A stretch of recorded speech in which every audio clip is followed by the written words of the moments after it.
স্বাগত দীপ্ত সংবাদে, সাথে আছে আমি কাজী আসিফুজ্জামান। গাজীপুরের কাপাসিয়ায় প্রবাসীর স্ত্রী সন্তান সহ 5 জনকে ঘরের ভেতরে জবাই করে হত্যা করেছে দুর্বৃত্তরা। কাপাসিয়ার রাউতকোনা গ্রামে এই মর্মান্তিক হত্যাকাণ্ডের ঘটনা ঘটে। পুলিশ জানায় শুক্রবার রাতের কোনো এক সময় ওই 5 জনকে হত্যা করে দুর্বৃত্তরা। এই ঘটনায় নিহত হয়েছেন প্রবাসী মনিরের স্ত্রী ও 3 কন্যা সন্তান এবং শ্যালক। এ সময় দুর্বৃত্তরা ঘরে থাকা স্বর্ণালংকার ও টাকা পয়সা লুট করে নিয়ে যায়। ঘটনা তদন্ত করছে পুলিশ। কাপাসিয়া থানার ওসি মোহাম্মদ শাহিনুর আলম গণমাধ্যমকে জানিয়েছেন, ঘটনার পর থেকে গৃহকর্তা পলাতক। পারিবারিক কলহের জেরে এই ঘটনা ঘটে থাকতে পারে। ব্রাহ্মণবাড়িয়ার কসবা উপজেলার সীমান্ত এলাকায় বিএসএফের গুলিতে এক যুবক নিহত হয়েছেন। এই ঘটনায় আহত হয়েছেন আরও অন্তত 20 জন। গতরাত 1টার দিকে কসবা উপজেলার ধজনগর বাতানবাড়ি সীমান্ত এলাকায় এই ঘটনা ঘটে। নিহত যুবকের নাম মুরসালিন। তিনি ওই এলাকার হেফজু মিয়ার ছেলে। স্থানীয়রা জানান, শুক্রবার রাতে একদল ব্যক্তি সীমান্ত এলাকায় অবস্থানকালে বিএসএফ সদস্যরা তাদের লক্ষ্য করে গুলি ছোড়ে। এতে ঘটনাস্থলেই মুরসালিন নিহত হন। এছাড়া গুলিবিদ্ধ হয়ে অন্তত 20 জন আহত হন। আহতদের মধ্যে কয়েকজনের অবস্থা গুরুতর বলে জানা গেছে। আহতদের বিভিন্ন স্থানে চিকিৎসা দেওয়া হচ্ছে। সাম্প্রতিক বন্যায় দেশের হাওড়াঞ্চলে শত শত কোটি টাকার ফসলের ক্ষতি হয়েছে। ক্ষতিগ্রস্ত কৃষকের সংখ্যা 2 লাখের বেশি। তুলিয়ে যাওয়া ধান এখনও ঘরে তোলার চেষ্টা করছেন চাষিরা। অনেকে ধান শুকানোর কাজে ব্যস্ত, কিন্তু মিলছে না ফসলের কাঙ্ক্ষিত মূল্য। হবিগঞ্জে টানা বৃষ্টি ও উজানের পানিতে ক্ষতিগ্রস্ত হয়েছেন অন্তত 23,000 কৃষক। কয়েকদিন পর্যাপ্ত রোদ থাকায় ধান শুকানো ও হাওরে তলিয়ে যাওয়া ধান কাটায় ব্যস্ত চাষিরা। তবে এরই মধ্যে অনেক ফসল নষ্ট হয়ে গেছে। আজকে রোদ দিছে, যদি বাকি সময় রোদ দেয়, 1 সপ্তাহ রোদ দেয়, যে 22 বিঘার মধ্যে 3 বিঘা সেইগুলো শুকাইবার সম্ভাবনা হইব। আর যদি রোদ না দেয় তাহলে এগুলো বাতিল হয়ে যাবো, নষ্ট হয়ে যাবো। জেলার 4টি উপজেলার 11,500 হেক্টর জমির ধান পানিতে তলিয়ে যাওয়ায় 340 কোটি টাকার ফসলের ক্ষয়ক্ষতি হয়েছে। ক্ষতিগ্রস্ত কৃষকদের 3 ক্যাটাগরিতে সহযোগিতা দেওয়া হবে বলে জানিয়েছে জেলা কৃষি সম্প্রসারণ অধিদপ্তর। সুনামগঞ্জে এখনও 20,500 হেক্টরের বেশি জমির ধান পানিতে তলিয়ে আছে। এরই মধ্যে জেলায় শতকরা প্রায় 80% জমির ধান কাটা সম্পন্ন হয়েছে বলে জানিয়েছে কৃষি বিভাগ। বাকি ধান ঘরে তোলার চেষ্টা চালিয়ে যাচ্ছেন কৃষকরা। 12টি উপজেলায় প্রায় 51,000 ক্ষতিগ্রস্ত পরিবারের তালিকা করা হয়েছে বলে জানিয়েছে জেলা প্রশাসন। মৌলভীবাজারের হাওড়াঞ্চলের প্রায় 4,300 হেক্টর জমির ফসল ক্ষতিগ্রস্ত হয়েছে। এতে সরাসরি ক্ষতিগ্রস্ত হয়েছেন প্রায় 26,000 কৃষক। নষ্ট হয়েছে প্রায় 17,000 মেট্রিক টন ধান। ক্ষতিগ্রস্ত চাষিরা জানান, ধানের দাম খুবই কম, অথচ শ্রমিকের মজুরি দিতে হচ্ছে প্রতিদিন প্রায় 1,000 টাকা। এমন পরিস্থিতিতে টিকে থাকা কঠিন। সরকারে কিছু অবদান দিত, তাহলে তো আমরা কিছুটা সাহায্য করলে ভালো হইতো। এরকম সবাই যদি এরকম কষ্টের মাঝে থাকে, তো যদি সরকার থেকে কিছু আইতো, তো কিছুটা সাহায্য হইলো না। আমার তো ক্ষেত কৃষ্টি লইয়া গেছে কি, আমরা সবাই এখন আমরা কিভাবে বাচ্চা লইয়া বাঁচতাম, গরু বাছুর লইয়া তো ওরও বিপদও। রোদের কারণে কিশোরগঞ্জের হাওরের কৃষকদের মাঝে স্বস্তি ফিরেছে। প্রায় সবাই ব্যস্ত ধান শুকানোর কাজে। চাষিরা জানান, টানা কয়েকদিন রোদ থাকলে ক্ষতি কিছুটা হলেও পুষিয়ে নেওয়া সম্ভব হবে। রোদ্রে কাজ করতে পারি, ধান শুকাইতে পারি, হাওরের থেকে ধান কাইতে নিতে পারি। আমাদের জমিনের ধান জমিনে ফেলায় রাখতে হয়, আনার মতো কোনো সম্ভবতা না, কারণ রাস্তাঘাট নাই। আর এক হইছে আপনার বেড়িবাঁধ যদি ভাঙ্গা যা, ধান একটা তোলার মতো কোনো ব্যবস্থা নাই। নেত্রকোনায় টানা বৃষ্টি ও উজান থেকে নেমে আসা পানিতে হাওর ও নিচু এলাকার ব্যাপক ক্ষতি হয়েছে। জেলা কৃষি অফিসের তথ্য অনুযায়ী প্রায় 450 কোটি টাকার ফসলের ক্ষতি হয়েছে। আর ক্ষতিগ্রস্ত চাষির সংখ্যা প্রায় 78,000। আফরিদ হাসান, দীপ্ত, বার্তাকক্ষ। নদী ও সাগর থেকে অবাধে আহরণ করা হচ্ছে চিংড়ির রেণুপোনা। এর সঙ্গে পার্শ্ববর্তী দেশ থেকে অবৈধভাবে আনা হচ্ছে রেণু। ফলে অস্তিত্ব সংকটে পড়ছে সম্ভাবনাময় চিংড়ি হ্যাচারি শিল্প। এটি পটুয়াখালীর সোনাতলা নদীর দৃশ্য। এভাবে প্রতিনিয়ত নিষিদ্ধ জাল ব্যবহারের মাধ্যমে শিকার করা হচ্ছে চিংড়ির রেণুপোনা। শুধু এ নদী নয়, কুয়াকাটা সংলগ্ন বঙ্গোপসাগর, আন্ধারমানিক, রাবণাবাদ ও তেঁতুলিয়া নদীসহ জেলার সকল নদীর চিত্র একই। এতে ধ্বংস হচ্ছে ইলিশসহ বিভিন্ন প্রজাতির মাছের পোনা, ক্ষুদ্র জলজ প্রাণী ও প্লাঙ্কটন। অন্যদিকে ভারত থেকে অবৈধভাবে ঢুকছে চিংড়ির রেণুপোনা। এসব পোনা কম দামে বিক্রি হচ্ছে বাগেরহাটের ফকিরহাট, বটতলা ও কুড়িয়া ব্রিজ সহ সীমান্তবর্তী এলাকায়। এতে চাপে পড়েছে দেশীয় চিংড়ি হ্যাচারি শিল্প। আধুনিক পদ্ধতিতে কোটি কোটি রেণু উৎপাদনের সত্ত্বেও বিক্রি করতে না পারায় লোকসানে পড়েছেন ব্যবসায়ীরা। নদীর মাছ ধরা নিষিদ্ধ রেণু, তা ধরতেছে অবাধে বেচা কিনা হচ্ছে, আইনি কোনো ব্যবস্থা নিচ্ছে না। আমরা উৎপাদন করেও মাছ বেচা বিক্রি করতে পারতেছি না। এগুলো যদি অবাধ এরকম চলে তাহলে বন্ধ হওয়ার পথে আমাদের এই হ্যাচারিগুলো। পটুয়াখালীতে নিবন্ধিত 5টি গলদা চিংড়ি হ্যাচারি রয়েছে। প্রতিটি হ্যাচারিতে 30 থেকে 50 জনের বেশি শ্রমিক কাজ করেন। হ্যাচারিগুলো বন্ধ হয়ে গেলে শুধু ব্যবসায়ী নয়, জীবিকা হারানোর শঙ্কায় পড়বেন শত শত শ্রমিক। হ্যাচারি দিয়ে আমরা আমাদের সংসার পারিবারিকভাবে আমরা চলতে পারি। আমাদের একটা হ্যাচারিতে 30 জন করে কর্মচারী আছে, 2টা হ্যাচারিতে 60 জন। এরকম বাংলাদেশে আরও প্রচুর হ্যাচারি আছে, যেগুলো হ্যাচারিতে অনেক কর্মচারী আছে। আস্তে আস্তে যদি এভাবে পোনা বিক্রি না হয় তাহলে আমাদের আমরা যারা কর্মচারী আছে আমরা পথে বসে যাব। চিংড়ি হ্যাচারি ব্যবসায়ীদের সংকট নিরসনে কার্যকরী পদক্ষেপ নেওয়া হচ্ছে বলে জানিয়েছেন মৎস্য কর্মকর্তা। কিছু অসাধু লোক তারা রেণুপোনা সংগ্রহ করার সাথে জড়িত আছে বলে আমরা জেনেছি এবং তাদেরকে আমরা উদ্বুদ্ধ করছি যেন রেণুপোনা না ধরা হয়। যারা আমাদের কথা শুনছে না তাদের বিরুদ্ধে আমরা নিয়মিত অভিযান পরিচালনা করছি। বেশ কিছু সফল অভিযান করে রেণুপোনা ধরে আমরা নদীতে বা জলাশয়ে অবমুক্ত করেছি। প্রতি বছর প্রতিটি হ্যাচারি থেকে উৎপাদন করা হয় 1.5 থেকে 2 কোটি গলদা চিংড়ির পোনা। তাই অবৈধভাবে রেণুপোনা কেনাবেচার বিরুদ্ধে ব্যবস্থা নেওয়ার দাবি তুলেছেন সংশ্লিষ্টরা। আফরিদ হাসান, দীপ্ত, বার্তাকক্ষ।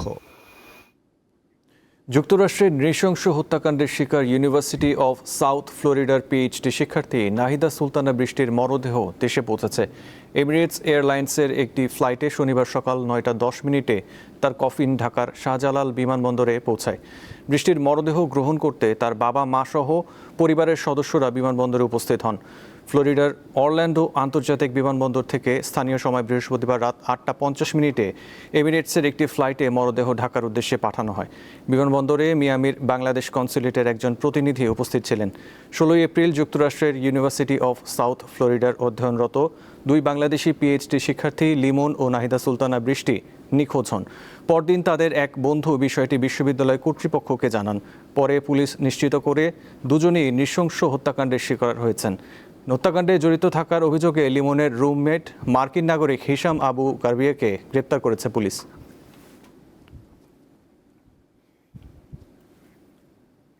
ভারতের পশ্চিমবঙ্গের নতুন মুখ্যমন্ত্রী হচ্ছেন বিজেপি নেতা শুভেন্দু অধিকারী। আজ শপথ নেবেন তিনি। শুভেন্দু অধিকারীর শপথ অনুষ্ঠানে প্রধানমন্ত্রী নরেন্দ্র মোদীর উপস্থিত থাকার কথা রয়েছে। পূর্ব মেদিনীপুরের এই নেতার রাজনীতি শুরু হয়েছিল কংগ্রেসের মাধ্যমে। পশ্চিমবঙ্গের বিধানসভা নির্বাচনে বিজেপির ভূমিধস বিজয়ের পর কে হচ্ছেন রাজ্যের পরবর্তী মুখ্যমন্ত্রী এ নিয়ে চায়ের টেবিল থেকে রাজনীতির মাঠ সর্বত্র ছিল আলোচনা। প্রথমেই যার নাম আসে তিনি বিজেপির প্রভাবশালী নেতা শুভেন্দু অধিকারী। সদ্য সাবেক মুখ্যমন্ত্রী তৃণমূল কংগ্রেসের মমতা বন্দ্যোপাধ্যায়কে তিনি ভবানীপুর আসনে 15,000 ভোটের ব্যবধানে হারিয়েছেন। একই সঙ্গে জিতেছেন নন্দীগ্রাম আসনেও। তাই শুভেন্দুর নামটি এসেছে সবার আগে। সম্ভাব্য মুখ্যমন্ত্রীর দৌড়ে আরও আলোচনায় ছিলেন স্বপন দাশগুপ্ত, শ্রমিক ভট্টাচার্য, অগ্নিমিত্র পাল ও স্মৃতি ইরানি। শুক্রবার দুপুরে বিজেপির 207 জন বিধায়ককে নিয়ে কলকাতায় দীর্ঘ বৈঠক করেন বিজেপি নেতা ও কেন্দ্রীয় স্বরাষ্ট্রমন্ত্রী অমিত শাহ। বৈঠকের পর অমিত শাহ সাংবাদিকদের জানান, আলোচনায় 8টি প্রস্তাব এসেছিল। সব প্রস্তাবে একটিই নাম ছিল। দ্বিতীয় নামের জন্য পর্যাপ্ত সময় দেওয়া হয়েছিল, কিন্তু তা আসেনি। তাই শুভেন্দু অধিকারীকে পশ্চিমবঙ্গের মুখ্যমন্ত্রী করার সিদ্ধান্ত হয়েছে। শনিবার কলকাতার ঐতিহাসিক ব্রিগেড প্যারেড গ্রাউন্ডে শপথ নেবেন শুভেন্দু অধিকারী। এ লক্ষ্যে নেওয়া হচ্ছে ব্যাপক প্রস্তুতি। জোরদার করা হয়েছে নিরাপত্তা। শুভেন্দুর শপথ অনুষ্ঠানে প্রধানমন্ত্রী নরেন্দ্র মোদী উপস্থিত থাকার কথা রয়েছে। বিজেপির কেন্দ্রীয় নেতাদের পাশাপাশি 20 রাজ্যের মুখ্যমন্ত্রীরাও শপথ অনুষ্ঠানে উপস্থিত থাকবেন বলে আশা করা হচ্ছে। এবারের বিধানসভা নির্বাচনের মাধ্যমে মমতা বন্দ্যোপাধ্যায়ের তৃণমূল কংগ্রেসের টানা 15 বছরের শাসনের অবসান হয়েছে। বিজেপির 207 আসনের বিপরীতে তৃণমূল পেয়েছে 80 আসন। ভোট হয়েছে 293 আসনে। আজিজুল ইসলাম, দীপ্ত বার্তা কক্ষ। গণমাধ্যমে সংবাদ প্রকাশের পর পাল্টে গেল রংপুরের পপকর্ন বিক্রেতা আলামিনের জীবন। মানিকগঞ্জের একটি বেসরকারি আবাসিক স্কুল দায়িত্ব নিয়েছে তার। আলামিনকে নিয়ে দীপ্ত টিভিতে প্রতিবেদন প্রচার করা হয়। আর পপকর্ন বিক্রি করতে হবে না রংপুরের আলামিনকে। এখন লেখাপড়া করে অনেক বড় হওয়ার স্বপ্ন দেখছে সে। এই সুযোগ করে দিয়েছে মানিকগঞ্জের একটি বেসরকারি স্কুল। গত 11 এপ্রিল দীপ্ত টিভিতে আলামিনকে নিয়ে সংবাদ প্রচার হয়। এরপর তাকে নিয়ে আলোচনা শুরু হয় এবং অন্যান্য গণমাধ্যমও সংবাদ প্রচার করে। আলামিনের লেখাপড়ার দায়িত্ব নিয়েছে মানিকগঞ্জের একটি বেসরকারি আবাসিক শিক্ষা প্রতিষ্ঠান। উচ্চ মাধ্যমিক পর্যন্ত তার দায়িত্ব নেয়ার আগ্রহ প্রকাশ করেছে বিদ্যালয় কর্তৃপক্ষ। তাই নতুন জীবনে আলামিনের উচ্ছ্বাস প্রকাশ। এখন আমি ঢাকায় পড়াশোনা করব, অনেক সুন্দর জায়গায়, এনে অনেক নতুন জীবন শুরু করব আবার প্রথম থেকে। আলামিনের সুন্দর ভবিষ্যতের স্বপ্ন দেখছেন তার পরিবারের সদস্যরাও। এখানকার পরিবেশ দেখে আমাকে খুব ভালো লাগতেছে এবং আমার নাতিকে এখানে আমি শিক্ষা করাবো। ওই জন্য এখান থেকে শিক্ষা লাভ করিয়া ওর মানুষের মতো মানুষ হতে পারে। বাচ্চা আমার ভালো থাকে ওটাই ভালো, আমার শান্তি। আলামিনের জন্য আমাদের দোয়া আছে। আলামিনকে সর্বাত্মক সহযোগিতা করার আশ্বাস দেন বিদ্যালয়ের অধ্যক্ষ। ও যেহেতু চাচ্ছে পড়াশোনা করতে, তাহলে তার পড়াশোনার সুযোগটা করে দিতে হবে। এই রিপোর্টটি যিনি করেছেন সাংবাদিক, ওনার সাথে যোগাযোগ করি এবং করে আমি বলি যে আলামিনের জন্য আমি কিছু করতে চাই, যে এখানে আবাসিক ব্যবস্থা আছে এবং সেই হোস্টেলে থেকে সুন্দরভাবে সে পড়াশোনা করবে। এই দায়িত্বটা আমি নিতে চাই। আলামিনের স্বপ্ন ভবিষ্যতে অসহায় মানুষের পাশে দাঁড়ানো। কামরুন নাহার, দীপ্ত বার্তা কক্ষ। বিশ্বকবি রবীন্দ্রনাথ ঠাকুরের ১৬৫তম জন্মবার্ষিকী উপলক্ষে রাজধানীতে চলছে 4 দিনের উৎসব। শান্তি ও মানবতার কবি রবীন্দ্রনাথ শিরোনামে এই আয়োজনের প্রথম দিন শুক্রবার ছিল নাচ, গান, আবৃত্তি ও আলোচনা।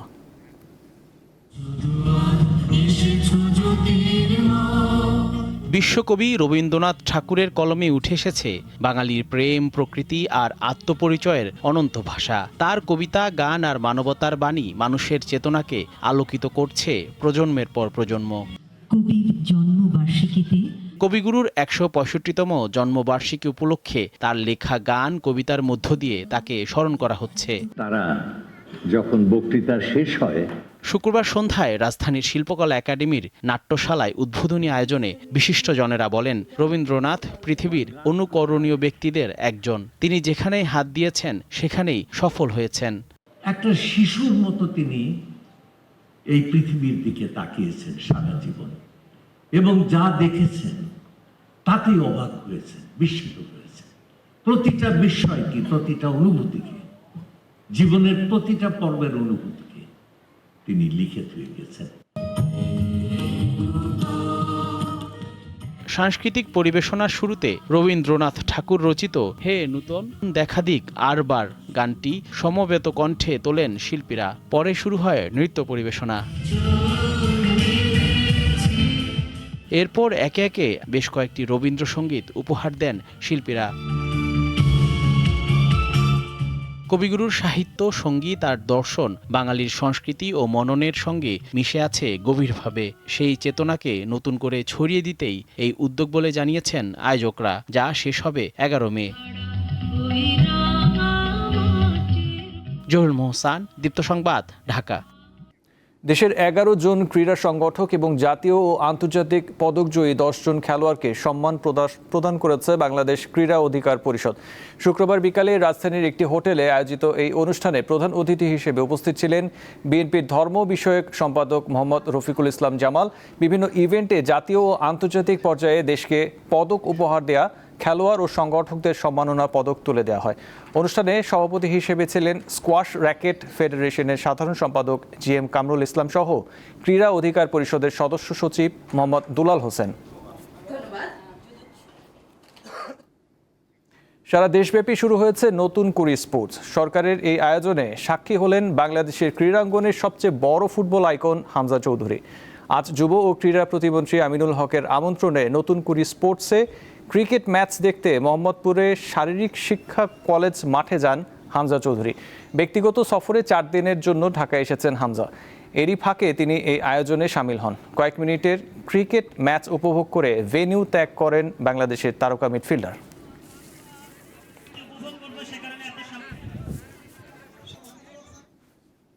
এই ছিল এখনকার মতো। পরবর্তী সংবাদ 12টায় দেখার আমন্ত্রণ রইল। এছাড়াও তথ্য বিনোদনের জন্য চোখ রাখুন দীপ্ত টিভি ডিজিটাল প্ল্যাটফর্মগুলোতে। ধন্যবাদ।